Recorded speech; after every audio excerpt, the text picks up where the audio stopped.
Thank you very much. Thank you.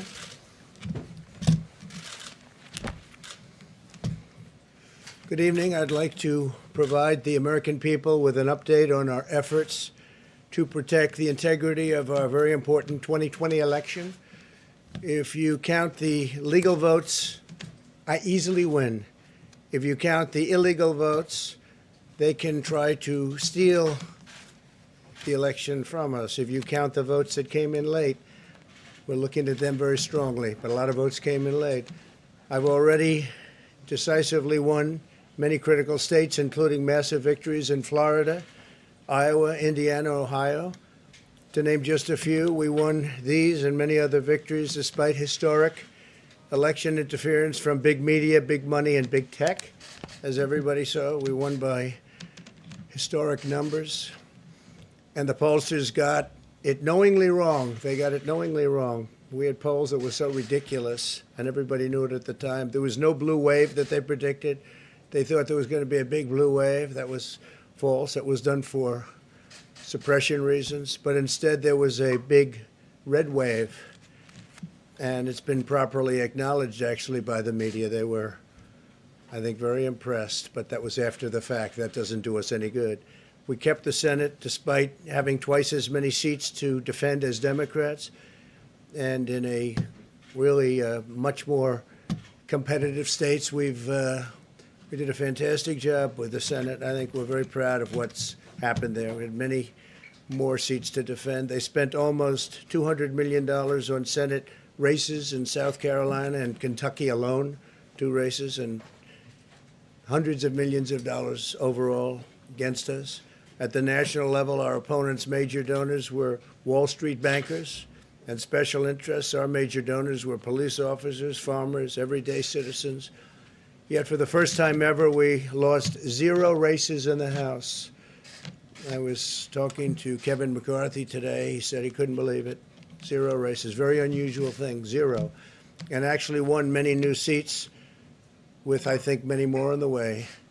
This was also the year of the Republican woman. More Republican women were elected to Congress than ever before. That's a great achievement. I won the largest share of non-white voters of any Republican in 60 years, including historic numbers of Latino, African American, Asian American, and Native American voters, the largest ever in our history. We grew our party by 4 million voters, the greatest turnout in Republican Party history. Democrats are the party of the big donors, the big media, the big tech, it seems, and Republicans have become the party of the American worker, and that's what's happened.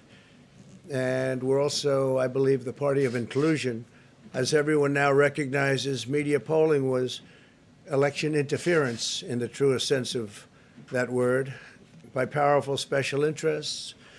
These really phony polls, I have to call them phony polls, fake polls, were designed to keep our voters at home, create the illusion of momentum for Mr. Biden, and diminish Republicans' ability to raise funds. They were what's called suppression polls. Everyone knows that now. And it's never been used to the extent that it's been used on this last election. To highlight just a few examples, the day before election, Quinnipiac, which was wrong on every occasion that I know of, had Joe Biden up by 5 points in Florida, and they were off by 8.4 points, and I won Florida easily. So they had me losing Florida by a lot, and I ended up winning Florida by a lot. Other than that, they were very accurate. They had him up 4 points in Ohio, and they were up by 12.2 points. And I also won Ohio, great state of Ohio, very easily. The Washington Post said Biden up 17 points in Wisconsin, and it was basically even. They were off by about 17 points. And they knew that. They're not stupid people. They knew that. Suppression. There are now only a few states yet to be decided in the presidential race. The voting apparatus of those states are run in all cases by Democrats. We were winning in all the key locations by a lot, actually. And then our numbers started miraculously getting whittled away in secret, and they wouldn't allow legally permissible observers. We went to court in a couple of instances, and we were able to get the observers put in. And when the observers got there, they wanted them 60, 70 feet away, 80 feet, 100 feet away, or outside the building to observe people inside the building. And we won a case, a big case, and we have others happening. There are lots of litigation, even beyond our litigation. There's tremendous amount of litigation generally because of how unfair this process was. And I predicted that. I've been talking about mail-in voting for a long time. It's really destroyed our system. It's a corrupt system. And it makes people corrupt even if they aren't by nature. But they become corrupt. It's too easy. They want to find out how many votes they need, and then they seem to be able to find them. They wait, and then they find them. And you see that on election night. We were ahead in vote in North Carolina by a lot, tremendous number of votes. And we're still ahead by a lot, but not as many, because they're finding ballots all of a sudden. Oh, we have some mail-in ballots. It's amazing how those mail-in ballots are so one-sided, too. I know that it's supposed to be to the advantage of the Democrats, but in all cases, they're so one-sided. We were up by nearly 700,000 votes in Pennsylvania. I won Pennsylvania by a lot, and that gets whittled down to, I think they said now we're up by 90,000 votes, and they'll keep coming and coming and coming. They find them all over, and they don't want us to have any observers, although we won a court case. The judge said you have to have observers. Likewise in Georgia, and they're appealing. Actually, they're appealing. We won a case that we want people to watch, and we want observers, and they're actually appealing, which is sort of interesting. I wonder why they'd appeal, that all we want to do is have people watch as they do the vote tabulations. Likewise in Georgia, I won by a lot, with a lead of over getting close to 300,000 votes on election night in Georgia. And by the way, got whittled down, and now it's getting to be to a point where I'll go from winning by a lot to perhaps being even down a little bit. In Georgia, a pipe burst in a faraway location, totally unrelated to the location of what was happening, and they stopped counting for 4 hours, and a lot of things happened. The election apparatus in Georgia is run by Democrats. We also had margins of 300,000 in Michigan. We're way up in Michigan, won the state. And in Wisconsin, we did likewise fantastically well. And that got whittled down. In every case, they got whittled down.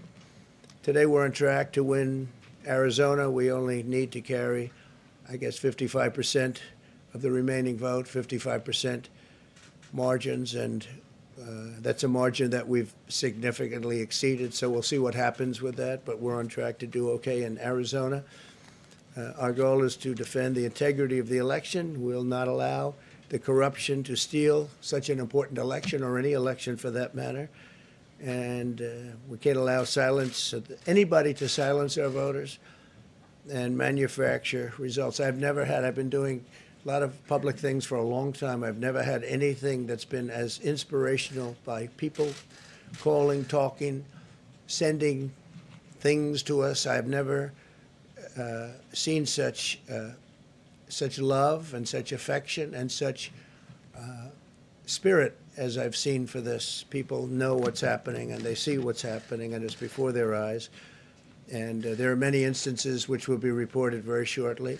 There's tremendous litigation going on, and this is a case where they're trying to steal an election.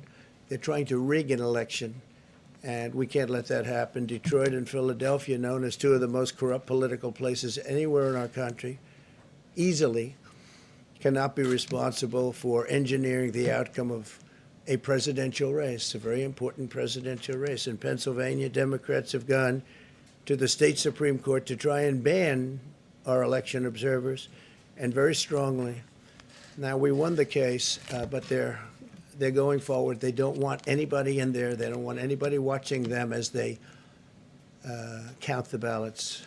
And I can't imagine why. There's absolutely no legitimate reason why they would not want to have people watching this process, because if it's straight, they should be proud of it. Instead, they're trying, obviously, to commit fraud.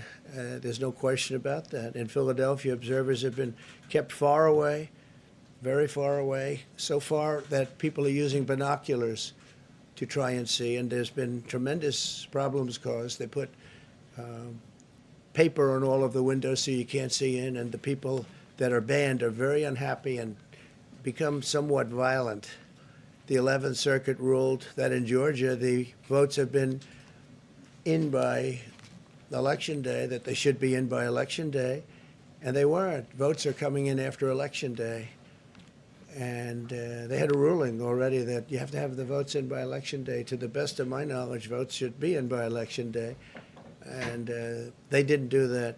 Democrat officials never believed they could win this election honestly. I really believe that. That's why they did the mail-in ballots, where there's tremendous corruption and fraud going on.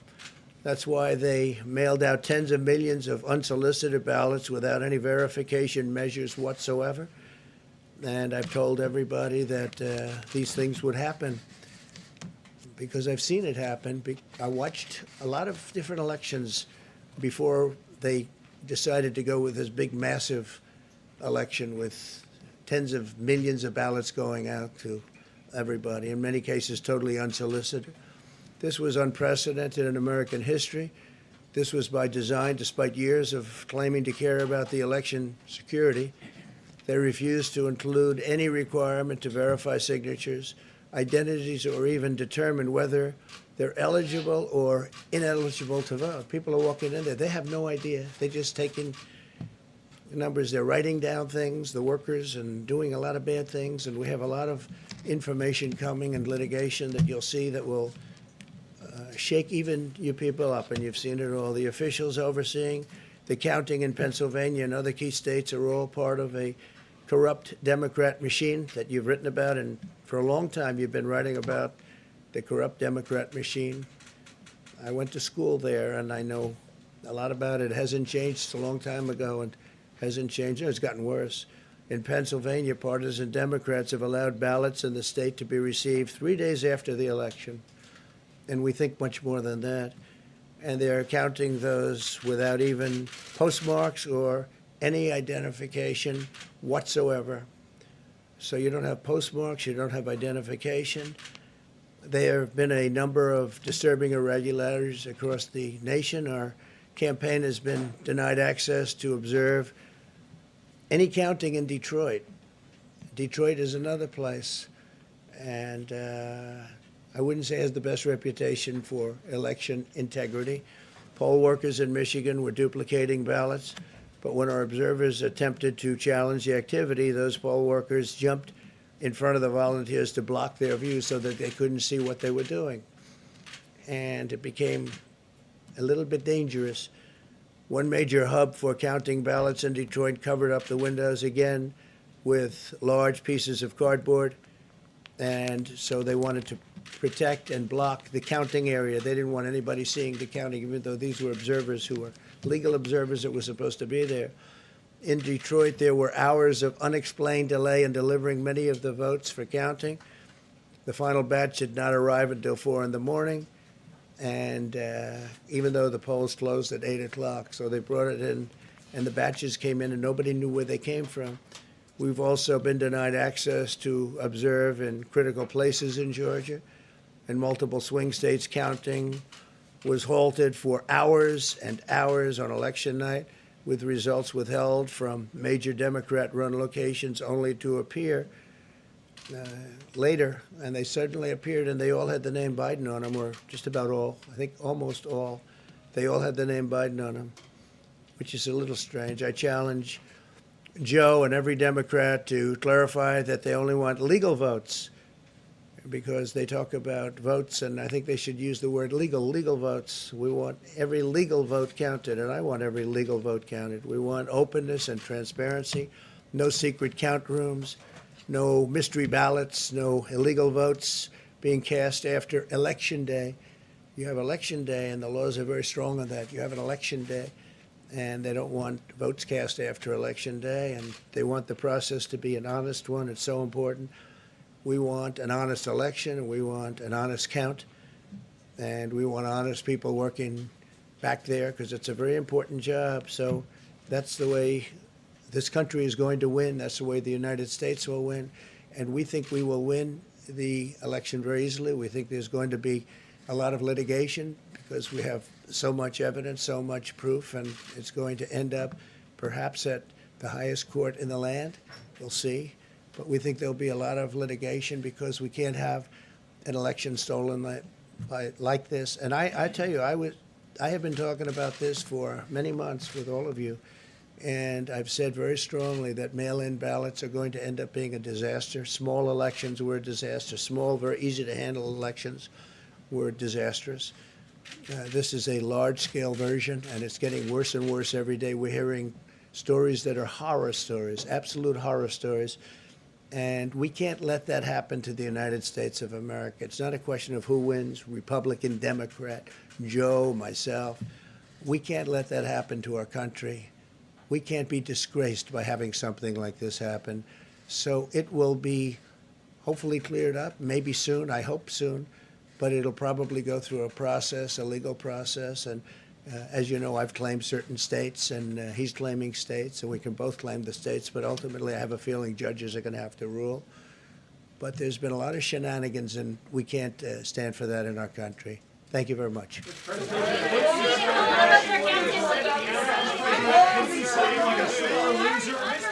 Are you being a sore loser?